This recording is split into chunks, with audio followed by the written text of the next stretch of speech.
All right, thank you everyone for joining today's Ask a QSA call. We are going to be discussing the new 3.0 SAQs today. We are joined by our partner Coalfire.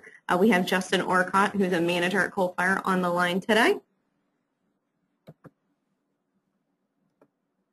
So just a little housekeeping during today's webinar. If you have any questions at all, please submit your questions in the control panel. It's right there on the right-hand side of your screen. We will try to address as many of your questions as possible during the Q&A portion.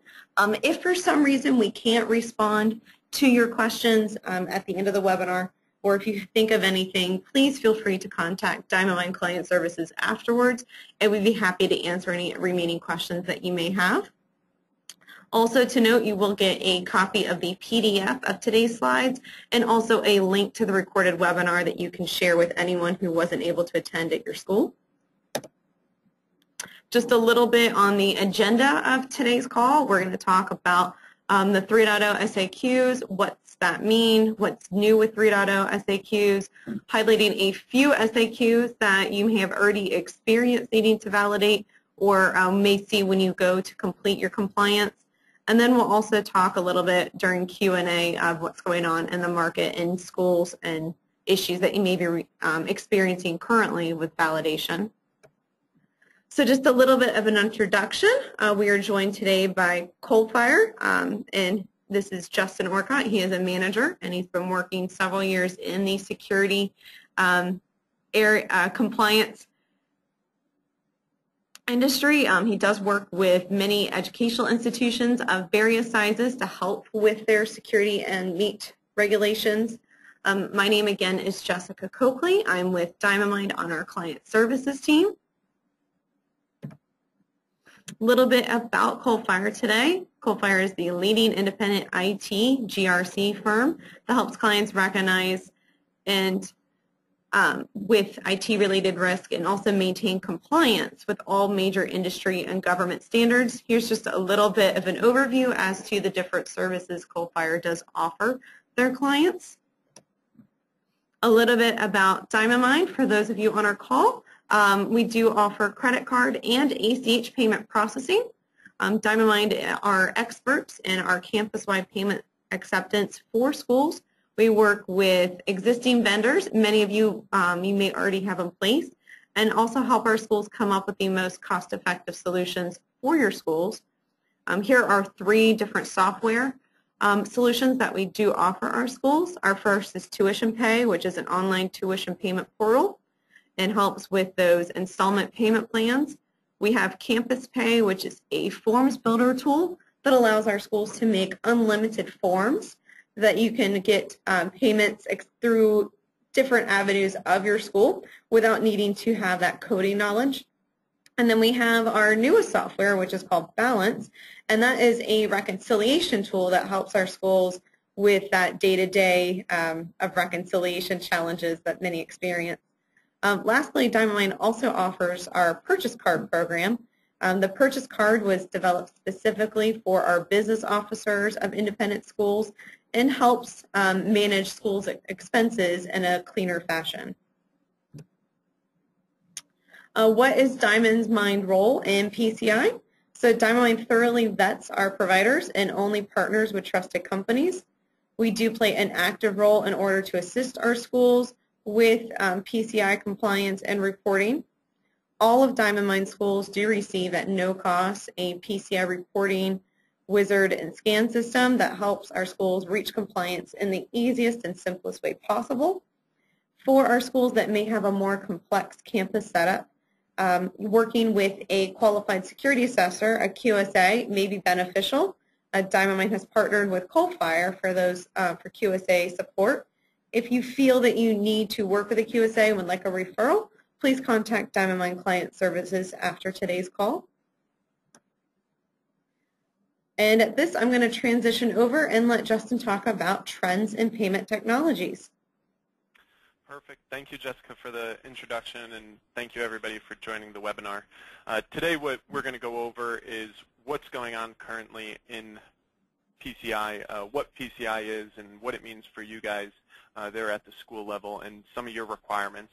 We're going to go over some of the SAQs that could potentially be the right SAQ for you, and really it's up to you and your acquiring bank to make that final determination. But we will talk about some of them here, and we're always available for questions at the end. If you do have any questions, like Jessica was saying, please feel free to insert them into the comment box in the GoToMeeting session, and we'll be answering all those questions at the very end.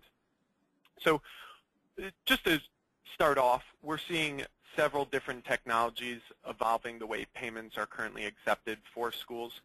We're seeing the introduction of more and more mobile applications out there that people bring to fundraising events, that are brought for different festivals or sport events. That way payments could be accepted on the go. We're also seeing the use of more and more web applications. Several schools are relying on third parties to do payment processing for them and providing them with a safe and secure link to be able to accept those payments. Each of those different technologies have their own security implications that you should consider. And then there's also more traditional ways of accepting credit cards with a POS or a USB type device. All of these technologies, like I said, require a different approach. There's a different set of risks that need to be considered, and they will impact your PCI compliance programs in different ways. Understanding that and how that impacts you is part of the equation. The other part is validating that you are, in fact, protecting that credit card information. We'll talk about that a little bit further. Next slide, please. So the new FAQs are finally released by the PCI Council. The PCI Council is the organization which designates what controls you need to maintain. There are the founding members of the PCI Council, which include the card brands and several others, so Visa, MasterCard, American Express. The PCI Council from time to time will update the standard. Currently the standard that we're operating on is PCI DSS version 3. In version 3, we saw a lot of clarifications versus 2.0, and we'll go over some of those. They also provided new forms for merchants to use, those forms being self-assessment questionnaires. As of right now, there's several different forms that you could use to validate your compliance, and which forms you use will ultimately be the decision of you and your acquirer, and they make that decision based on how you're currently accepting credit card transactions. Previously, we talked about some of the emerging trends and technologies. If your only way of accepting a credit card transaction is through a web application, that would be different than if you're currently accepting credit card transactions via a paper form that's being mailed to you and that you have somebody manually inputting that information. As is, it's very different from if you have mobile applications that you're using at your schools in order to accept payments. So all of these things we'll talk about a little bit more and let you know the impact of those. What I want you to walk away from is knowing that there's a new version of PCI, and in 2015 the card brands will be looking more and more to make sure that all merchants that are accepting credit cards, all schools, are in fact PCI compliant, and that they have validated their compliance using a self-assessment questionnaire. Starting in January of 2015, you will have to use these new forms when validating your compliance. And again, you'll want to talk to your acquirer about this. So at a very high level, PCI is broken out into 12 separate requirements that you need to ensure that you have in place. All of these requirements are for all levels of merchants and schools. Some of these requirements you will determine to be not applicable to you, possibly because a third party maintains them for you, or because of the way that you're accepting credit card transactions, bring those controls no longer in scope for your own PCI compliance program, and they're not applicable to you at that point. But again, you need to make that determination with your security and acquiring partner. Depending on how you're accepting credit card transactions, you may have to maintain some of these controls. Knowing which controls you need to maintain is very important. That way, on an annual basis, you could test to make sure that you have those controls in place, and you could validate using the appropriate self-assessment questionnaire. Next slide, please. So Some of the requirements that you're going to have to look at are building and maintaining secure networks and systems. That is normally handled by your IT team. Looking at protecting credit card data. Again, some of this falls to IT. A lot of this is also operations and governance. Maintaining a vulnerability management program. Again, collaboration between IT and operations to achieve this. Implementing strong access control measures. You want to make sure that you're restricting access and identifying and authenticating systems and restricting physical access. There's a lot of parties involved in these three required areas. Regularly monitoring and testing your networks. Again, function primarily of IT, but multiple people involved in validating against those controls. And then maintaining an information security policy. The information security policy really needs to have visibility at the executive level, and you have to make sure that management knows exactly what you're doing to protect information, whether it's credit card information or any other information. When building out a security program, keep that in mind. Next slide, please.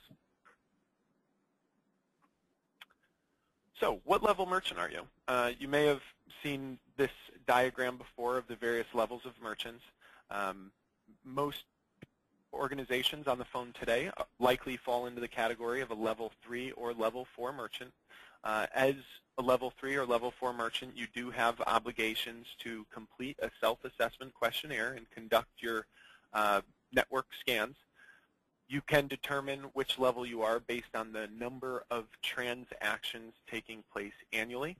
And when I say number of transactions annually, that's per credit card brand, so keep that in mind. And again, consult your acquirer of which level merchant you are, and they also could assist you with that. Merchants should always validate against the highest level of classification across all brands. And what I mean by that is if you have multiple locations and you're accepting credit cards in different ways, you'll want to validate as the highest level. So if you're over 6 million transactions annually, which for some of the schools on the phone might be way too large, you'll want to do a report on compliance, which is conducted by a QSA like Coalfire. Next slide, please. Selecting the right FAQ.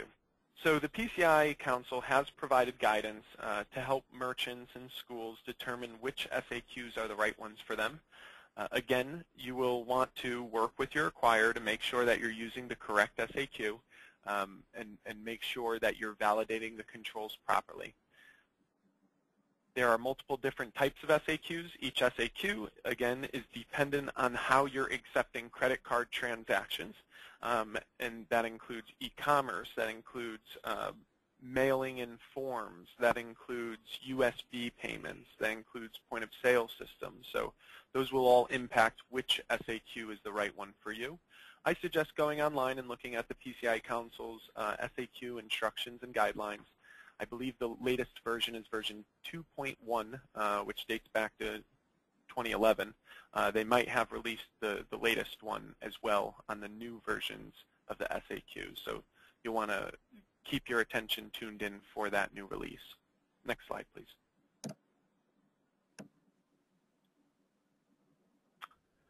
So what's new in PCI 3.0? There's a lot of changes. Like I said at the beginning of this webinar, we see a lot of clarifications in previous requirements. One of the big changes is really in the FAQ Form D. So previously, the FAQ Form D could be filled out by both service providers and merchants. We saw that separated in version 3. So if you are currently storing credit card data as a merchant, you have a special form to fill out. It's the FAQ D for merchants. And the other Form D would not apply to you. Those are reserved for service providers. And we also see the introduction of new FAQ types. So we now have FAQ AEP, and we also have FAQ BIP. These are very important. We're very glad these clarifications and new FAQs came out because in the past this is something that schools really struggled with because some of the other FAQ types didn't really accurately describe how they were accepting credit card transactions. So the FAQ AEP is for organizations or schools that are using outsourced e-commerce applications using a third party's website for processing payments. SAQ-B IP is for those merchants which have standalone IP-connected POIs or terminals. And then, like I mentioned earlier, the SAQ-D is for, it's been split into two parts, one for the merchant, one for the service provider. We also see that within all the SAQ types, there's additional documentation that's required in them. So what we're going to do is we're going to explore the SAQ-A EP and the SAQ-B IP a little bit further. We'll also talk about the SAQ-D, and we'll talk a little bit about the compensating controls and additional documentation that you need to have in place to validate your compliance. Next slide, please. So let's start off with SAQ-A EP. Chances are that, several of you that are here today are going to be using a SAQ-A EP starting in 2015. And this is for those merchants which have outsourced e-commerce applications, but there's very important questions that you want to keep in mind when you're looking at filling out and completing the SAQ-A EP. For instance, you want to consider your iframes, your APIs, how you're redirecting to that third party. You'll want to keep in mind the originating web server. Some people like to believe that if they are using a third-party web application to accept payments that they don't need to worry about PCI. That is not correct. You still have responsibilities. There's still several policies and procedures that you need to have in place to protect credit card information, and certain things you need to have in place with your service providers as well. We also see that several schools that are filling out the SAQ-A EP for the first time. It'll be much easier than trying to go through some of the other forms, because this form is specifically for those ones that are using e-commerce applications. Previously, in version 2, there was the SAQ-A, which was for card not present, and that included mail and telephone orders, whereas the SAQ-A EP is solely for those e-commerce providers, e-commerce merchants. So a good distinction. We're glad to see this new form. Next, please. Another great clarification that we have had recently from the PCI Council with some of the new forms is the BIP. The BIP is, well, the SAQ-B was often misused by merchants. It was very, by merchants, they underestimated what some of their requirements were, and they sometimes would default to an SAQ-B.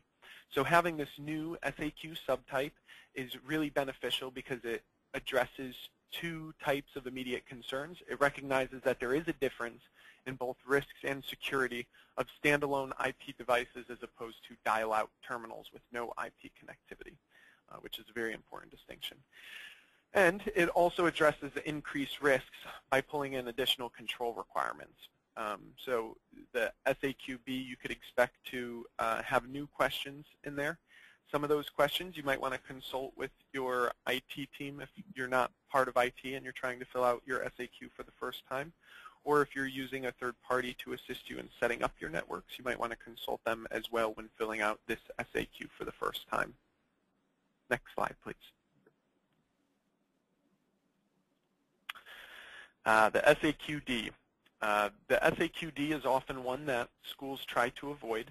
They try to find ways not to have to fill out the SAQ-D. The reason why SAQ-D applies, and it will apply to several people on this call today, the SAQ-D is for merchants that are storing credit card transactions or do not fall into any of the other SAQ types because of the way that they're currently accepting credit card transactions. I will add that if you're currently using e-commerce, but you also have other ways of accepting credit cards, chances are you might also have to fill out the SAQ-D. Or if you're storing credit card data, it does not matter how long you're storing that data, you need to complete an SAQ-D. So SAQ-Ds may be applicable towards several different types of merchants. Some of them I just explained. There is a number of controls in this. There might be a number of controls that you need to come up with compensating controls for, because maybe you don't have the exact control in place that the validation form, the SAQ, is looking for. And again, if you do come across some things where you're non-compliant, you will want to talk to your acquirer right away, let them know of those things and what you're doing to remediate those areas.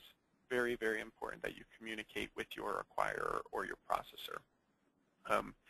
Next slide, please.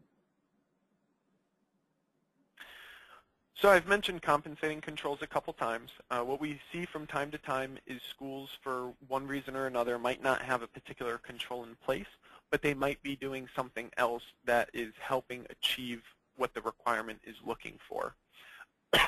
Sorry. And what you'll want to do is, if you are not meeting a requirement, but you think you have a compensating control in place, you'll want to document that compensating control and make sure that you could fill out all of these areas. So what you look for in a compensating control, and again, that's an area where you're not meeting the control requirement of PCI, you'll want to put down the constraint, what's preventing you from doing that. It could be something like costs. It could be something like your current IT environment does not allow for it. There's multiple different constraints which may cause you not to put a control requirement in place. You'll want to define the objective of the original control and identify what the objective of the compensating control is. So I mentioned one constraint could be financial constraints. That alone is not enough for not having a control in place.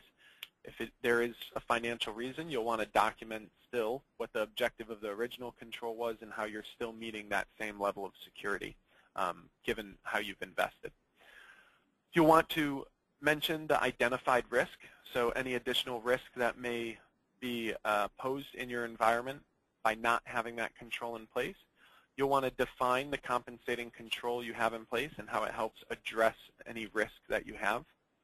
And you'll want to validate that you did test to make sure that the compensating control is working the way that you designed it to. And then how you continually maintain that control. If you have multiple compensating controls, again, consult with your acquirer, your security provider, or your QSA to help you in properly documenting that.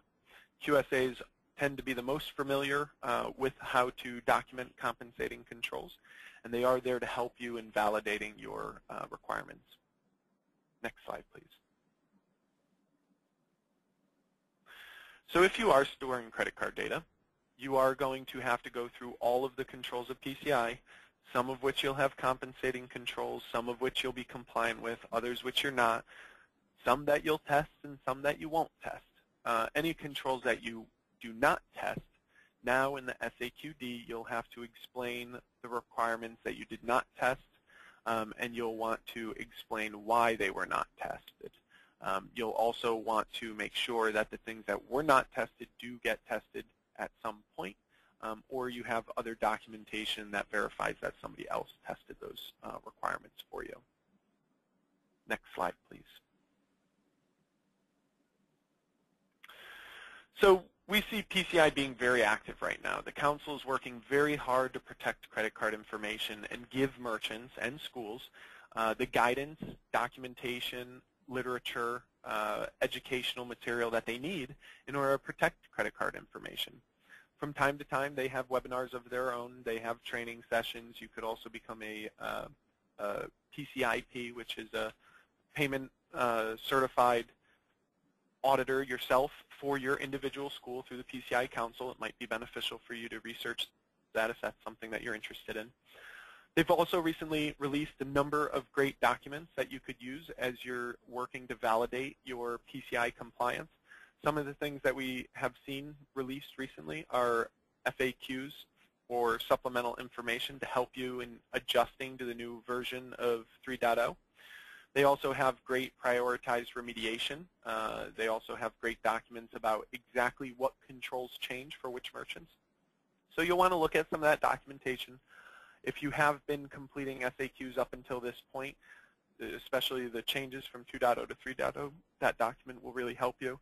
If you're doing this for the first time, there's a number of resources on the PCI Council's website that you could download, read through, and it should help you in guiding you through the assessment for the first time. There's also a lot of additional guidance and white papers that have come out from various industry experts. Coal-Fire, from time to time, we release several white papers, whether it's about various technologies out there or control concerns that people have. We also take requests for white papers, so if somebody sees a topic that they see very complex, challenging, and difficult, and they can't find the right material about that, you could request for us to write a white paper on it, and we certainly will vet that and consider that in our round of white papers that we conduct. And also your acquiring bank. They'll have a lot of documentation and guidance for you on what you need to do as a merchant and how to validate your compliance. Next slide, please.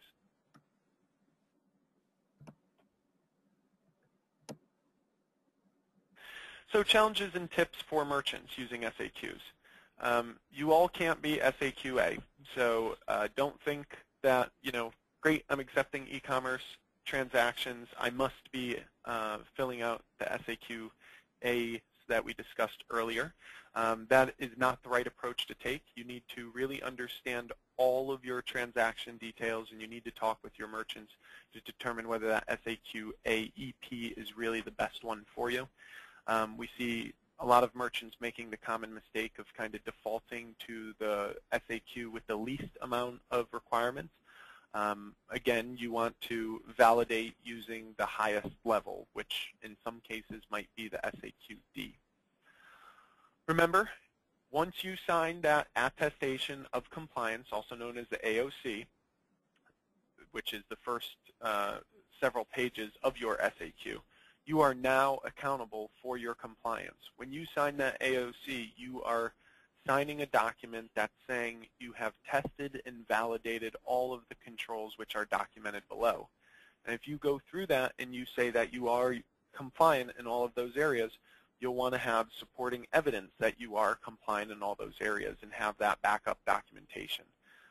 Signing an AOC is an important thing to do. You'll want to have that audit trail on an annual basis. And you'll want to make sure that you're providing that AOC, if required, to your acquiring bank. Again, keep your acquiring bank in the loop at all stages of your validation process. If your organization makes changes or there's personnel changes within your organization and who's responsible for PCI, communicate that with your acquiring bank. If you're changing your cardholder data environment and how you're accepting credit card transactions, notify your acquiring bank. If your validation requirements change or if you have challenges in validating your controls, let your acquiring bank know. You want to make sure that you're always communicating with them and letting them know what's going on with your PCI compliance program. Ultimately, they're the ones that are working with you on this. They are your partners in all of this. When you sign your merchant agreement with them, you are signing off saying you will be PCI compliant. So if at any point you are not PCI compliant, you're communicating this with them. So we also get the question a lot, when can I use a compensating control worksheet? Try not to over-abuse compensating controls. You should try to limit the use of compensating controls and achieve the actual requirement of PCI. If you need to use compensating controls, the trick is to make sure you document, document, document. Make sure that everything is well accounted for and written out of what the objective is, why you have the compensating control in place, what risks are added when you're using the compensating control or not using the original control. Define what that compensating control is doing, validate how you're testing the control, and how you maintain the control. Very, very important, that documentation trail. And then we see a lot of challenges, too, of transitioning to a report on compliance from a SAQ. So when you go over a certain threshold of the amount of transactions, at one point you may be required to do a report on compliance, or if an incident occurs, you may have to do a report on compliance, or if your acquiring bank asks you, you might have to do a report on compliance. This would be done by a third party, and there's a lot of work, preparation, time, and effort that goes into this.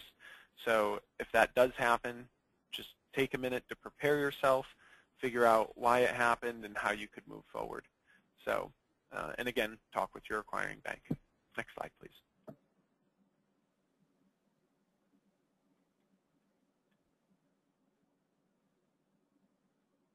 There we go.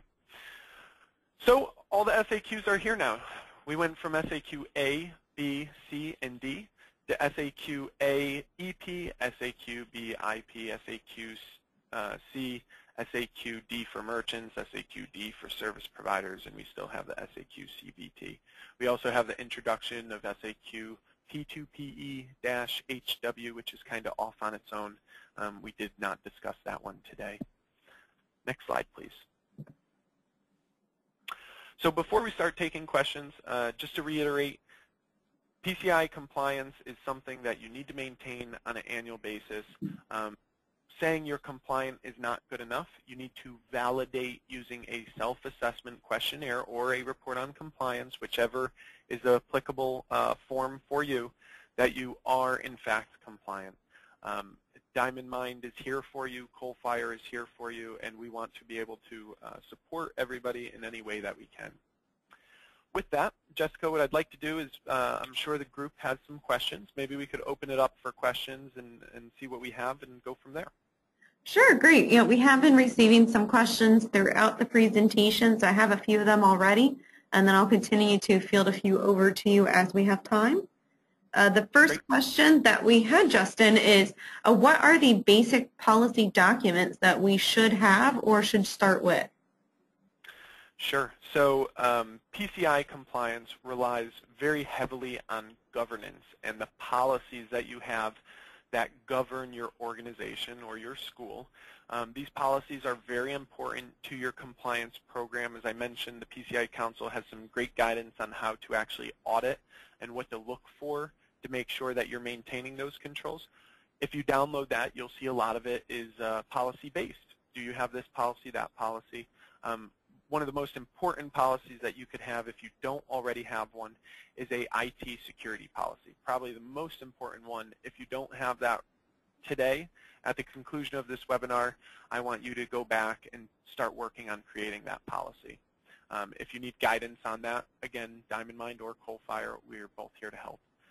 Some other important policies to consider include network policies, employee use policies, wireless policies, encryption policies, access control policies, retention disposal policies, and training policies.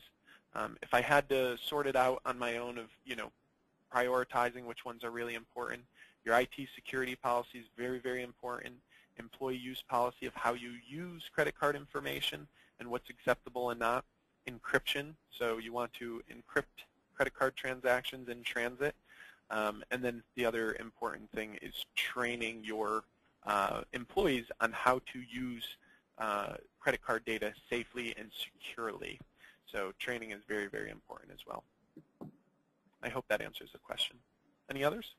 The other one we had was about our smaller schools. They're asking from what you've seen in the market or how you can answer, how do small schools handle vulnerability scans?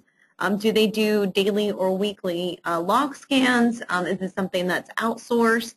And how expensive is it to hire someone to help complete those scans? Sure. And let me start off by saying, there's no one-size-fits-all model when you talk about security and how to implement security. So, if I heard the question correctly, you said, how do some small schools handle vulnerability scans and how expensive is it? There's several vendors out there that offer scannings and log management, and it's going to vary depending on your size. How often you go through that and perform scans and perform log reviews are really dependent on the risks to your organization. So everything in your security program goes back to risk. What risk do you have? Once you determine the risk, then you could determine how often to run the scans. Because most vendors out there price scans out as a subscription service and you can run scans on demand whenever you want, I would suggest running them more frequently. PCI requires some level of merchants, and again, this depends on how you accept credit card transactions, to run vulnerability scans quarterly. This will satisfy the requirements of PCI, but I like to tell my clients that they want to run those scans more frequently. All they're doing is helping protect themselves. Every day that goes by, there's more and more vulnerabilities. We've heard about a lot of vulnerabilities recently that were heavily publicized, like Heartbleed, like Poodle. If you're not running vulnerability scans, you would not find those vulnerabilities in your environment until your next scan. So the more frequently you run them, if there's some of these vulnerabilities that come up, your scanning tool should be able to pick that up. Regarding outsourcing scanning, we do see schools that use outsourced managed security providers to handle some of their security. It's very important, though, to understand exactly what they're doing, because some of those MSPs will be doing more than scanning and might help you achieve other compliance requirements. One of the new requirements in PCI, which we didn't really talk about, is ensuring that you have written documentation about what controls your vendors handle for you and which controls you handle on your own. So the important thing for you there is, if you are using a managed security provider to do vulnerability scans for you, make sure that's documented, make sure you understand how often they're running them for you, and make sure that they're using a approved scanning vendor for the scans that they need to use an approved scanning vendor for. Again, I hope that helps answer the question. Great.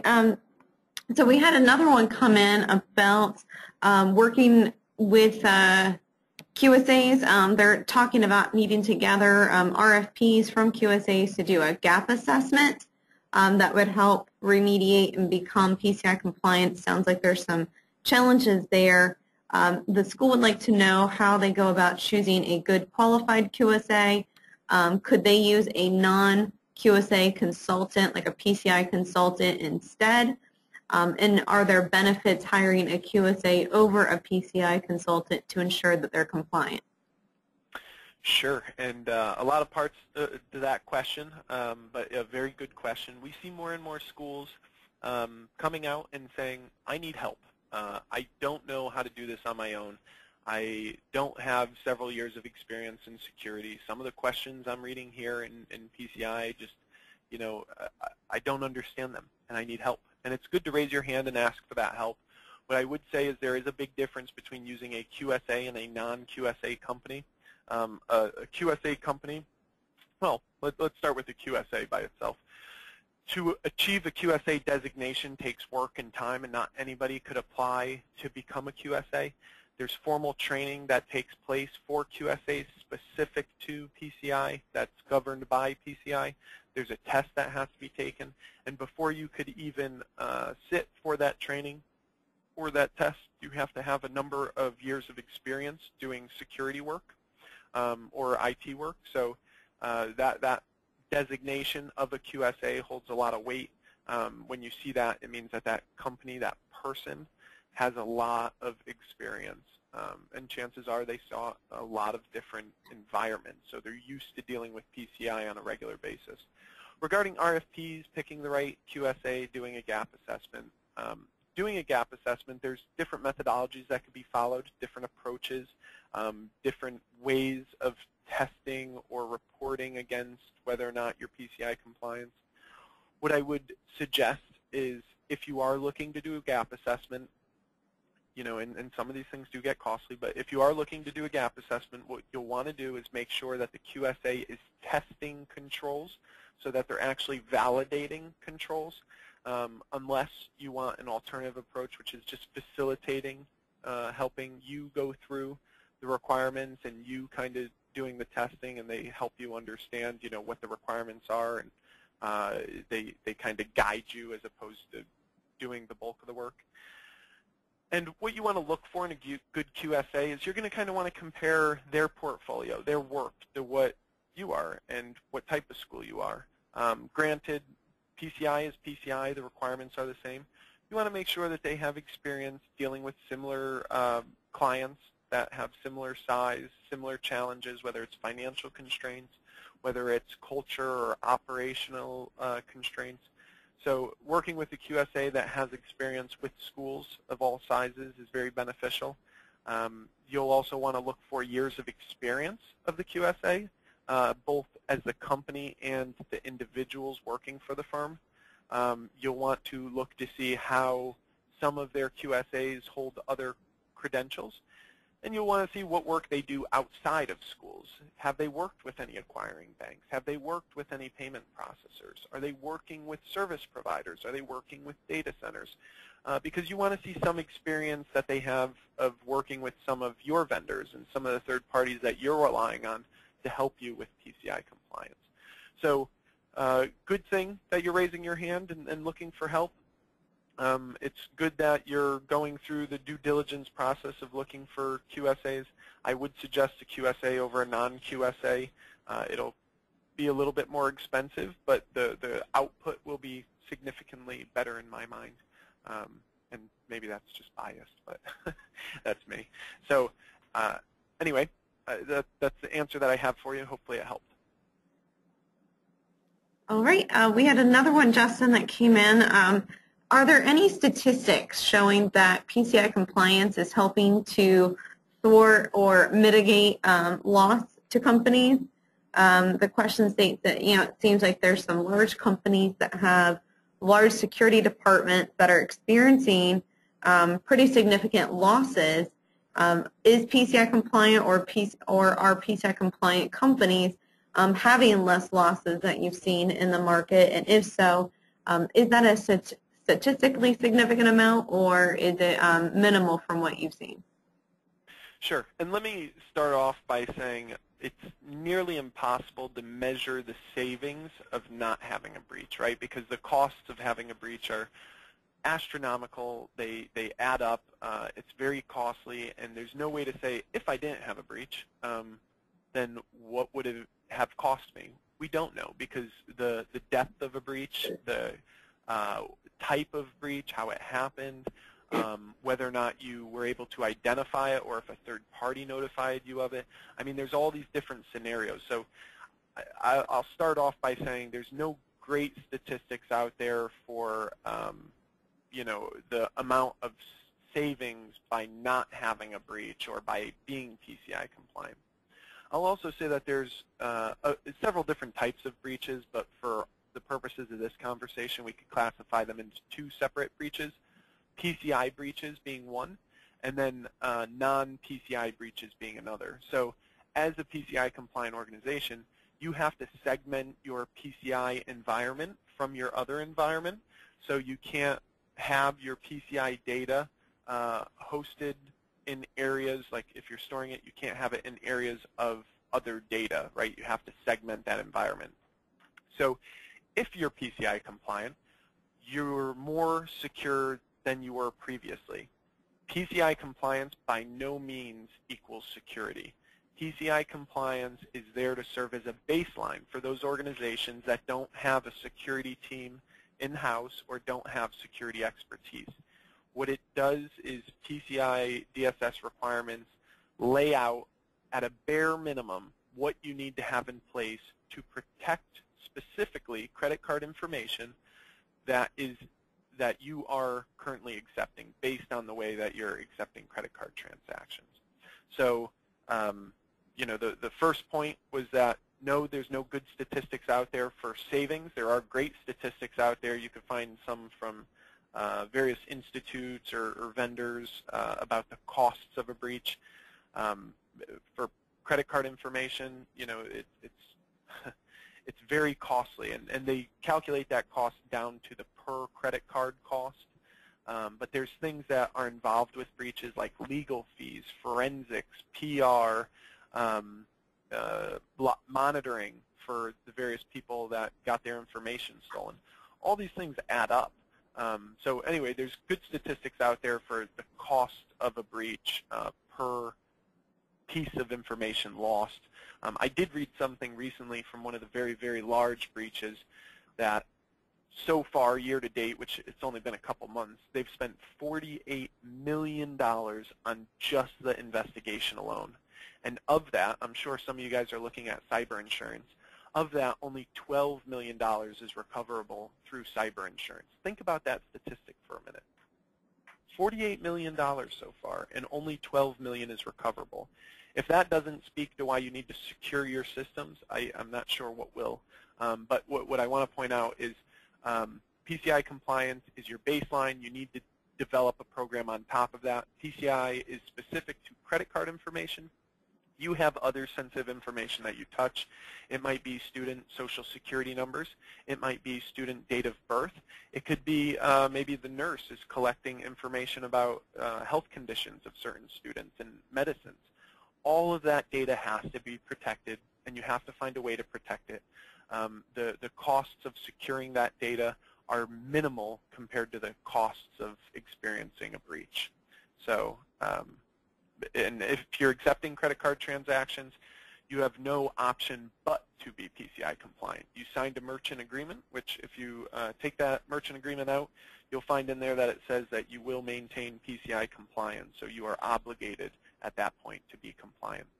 So check that merchant contract out, and that should be enough to determine that, yes, you've got to become PCI compliant. I hope that answered the question. Great, thank you, Justin. We had another one come in that says, what do you mean by storing credit card data? If you ask for the card number in, say, like a paper form, enter the card number upon receipt, and then shred that form, is that considered storing? For how long could that information be stored and still be considered PCI compliant? Sure. So storing is storing. I'll start by saying that. So unless you're accepting credit card transactions and immediately sending it off to the acquirer, if it's stored in memory or in disk at any point, if it is sitting on somebody's desk for a little while, you'll want to consider all of those things storage.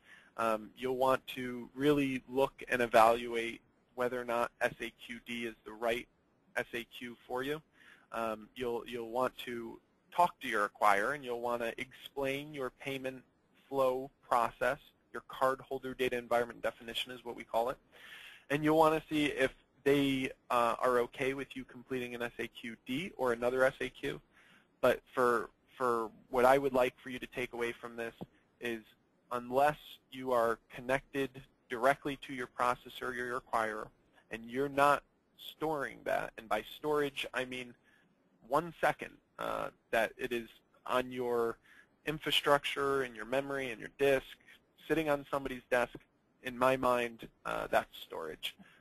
Others might have differing opinions of that, but I want to be sure that you're protecting that data. There's a lot of risks in accepting forms, paper forms still.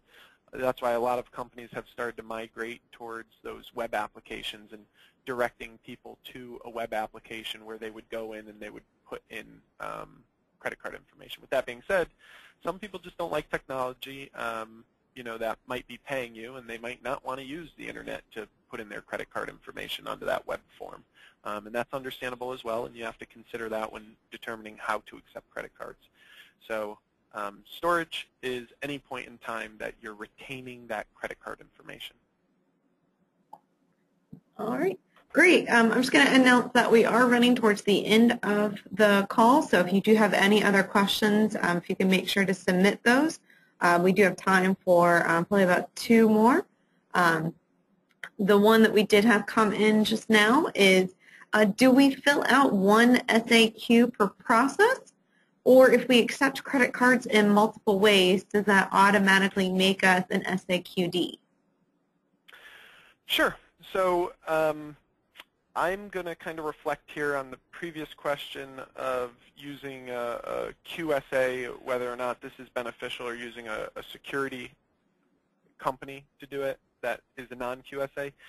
This is one of the ways that a QSA would really help, is we know kind of what the best route is, and what I would say there is there's ways to, Coalfire likes using the term chop them up and roll them up. So if you have multiple merchants, you could go ahead and you could separate out which ones are accepting credit card transactions the same, and then you could complete one SAQ for those. And then if you have other merchants, and by merchants I mean merchant IDs, that you're accepting payments using that merchant ID, then what you could do is you could say, okay, we still have these other merchants that are accepting credit cards a different way, and they could fill out, the SAQ that applies to them.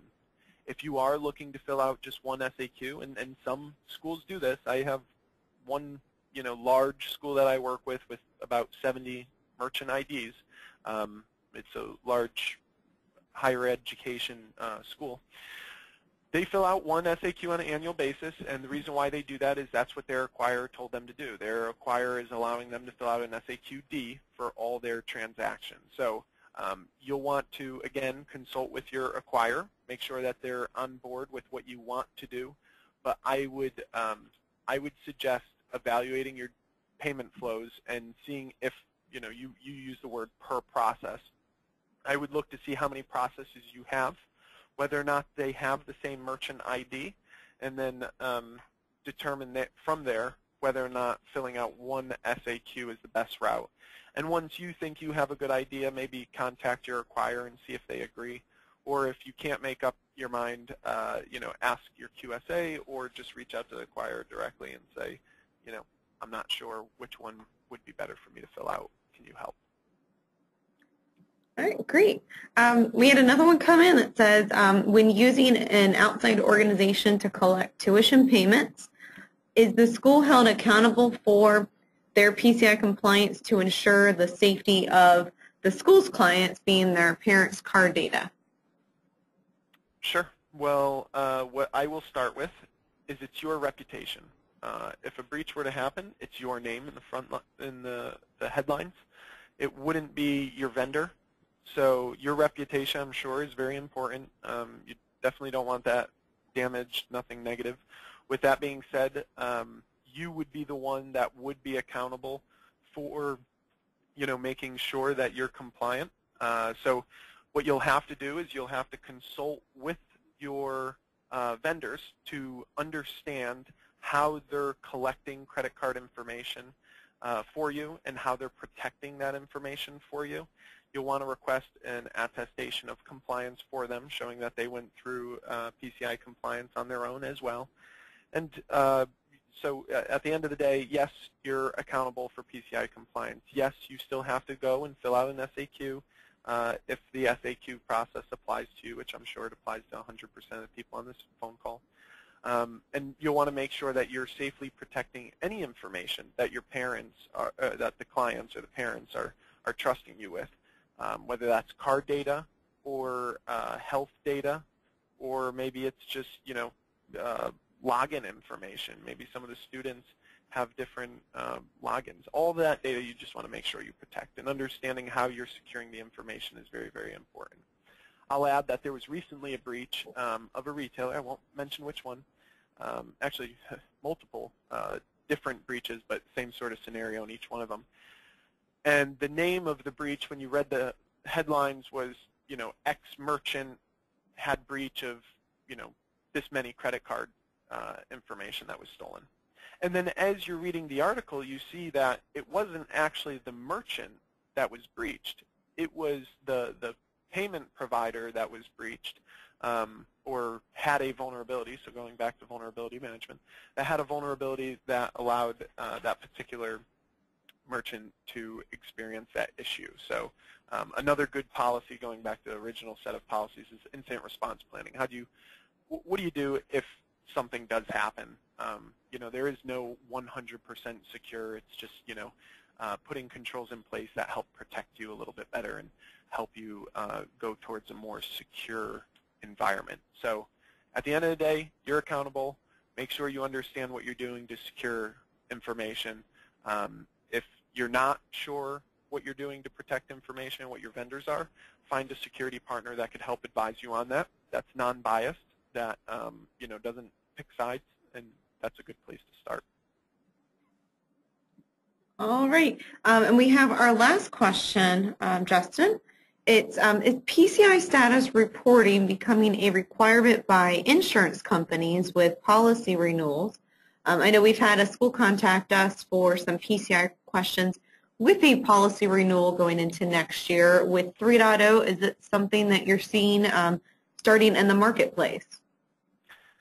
Very, very interesting question. And I talked to both schools and other industries about, in particular, cyber insurance policies.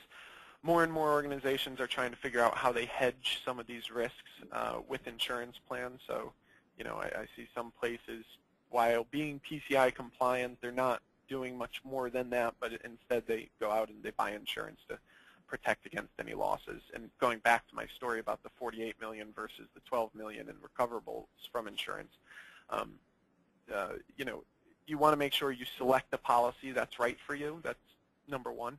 I would say that as underwriters write these policies and as brokers sell the policies, they're looking more and more at the risk, and they're saying, okay, well, what is it that I'm actually writing a policy for, and what is this school doing to protect information? So I think we'll see more and more questions around risk, maybe not necessarily PCI in particular, unless it's a certain insurance policy that, you know, is specific to credit card transactions in particular. But I would say if you have cyber insurance currently and you're up for renewal or you're shopping around for cyber policy insurance right now, expect them to ask you about risk, expect them to ask you about any areas that you have to comply with, whether it's state laws, federal laws, PCI, and whether or not you are complying with those areas. And they'll likely send you a questionnaire too to fill out. So, or at least for some of the larger policies, you'll have to go through that. So that's how I would answer that question. We also work with a number of insurance carriers currently, and you know, these are much larger policies, but we'll work with insurance carriers, and we will actually help them understand the risk, and we'll do risk assessments for the underwriter of the potential client or the organization that's about to be under the policy to determine what their risk really is and, you know, if there's ways to improve it. And then we help the potential client address that risk and reduce it. That way they could get the policy. So we do some of that work as well. So I know that was the last question. Before I turn it back over to Jessica, I really, really appreciate everybody's time, taking the time to join us in this webinar and ask such great questions and be such great participants. I would urge anybody that if they have ongoing questions, please feel free to contact Jessica or myself or anybody else there at Diamond Mind. We'd be more than happy to help you out and give you the best guidance that we can. And if I mention anything today that you would like a follow-up on, whether it's a document that I referenced or something else, I'd be more than happy to send that to you. And again, you can reach out to me directly or Jessica, and Jessica will put you in contact with me and we could get you that information. So thank you again, everybody. It's been a pleasure, and we'll continue to be here to help. Thank you again, everyone, for joining today's call. I wanted to make sure that we had a brief wrap-up today before we concluded. For our schools that were on the call today, you can still submit a paper version of the 2.0 SAQ until December 31st of this year, and Diamond Mind will still accept it for PCI compliance. Starting again on January 1st, only the 3.0 SAQs will be accepted for compliance. To find a paper SAQ, you can visit the PCI Security Council's website, pick and select the SAQ that best fits your school's current credit card scope. The link here is below. That would be the PCI Security Standards website. Again, we will send out a copy so you can have this written down. But there is the link to go and actually view those paper SAQs. If you do opt to submit a manual SAQ, please send to pci@diamondmindinc.com. If you have already validated compliance and want to make sure that Diamond Mind has a record of it, please, again, email pci@diamondmindinc.com with that information. And if you have any questions or need assistance after today's call and training, please contact Diamond Mind Client Services. Our number here again is 566-0945, extension 444, or you can email us at clientservices@diamondmindinc.com. I'd like to thank each of you again for attending. I appreciate all of Justin's assistance and great information that he shared today, and I hope you all have a wonderful remainder of your day. Thank you.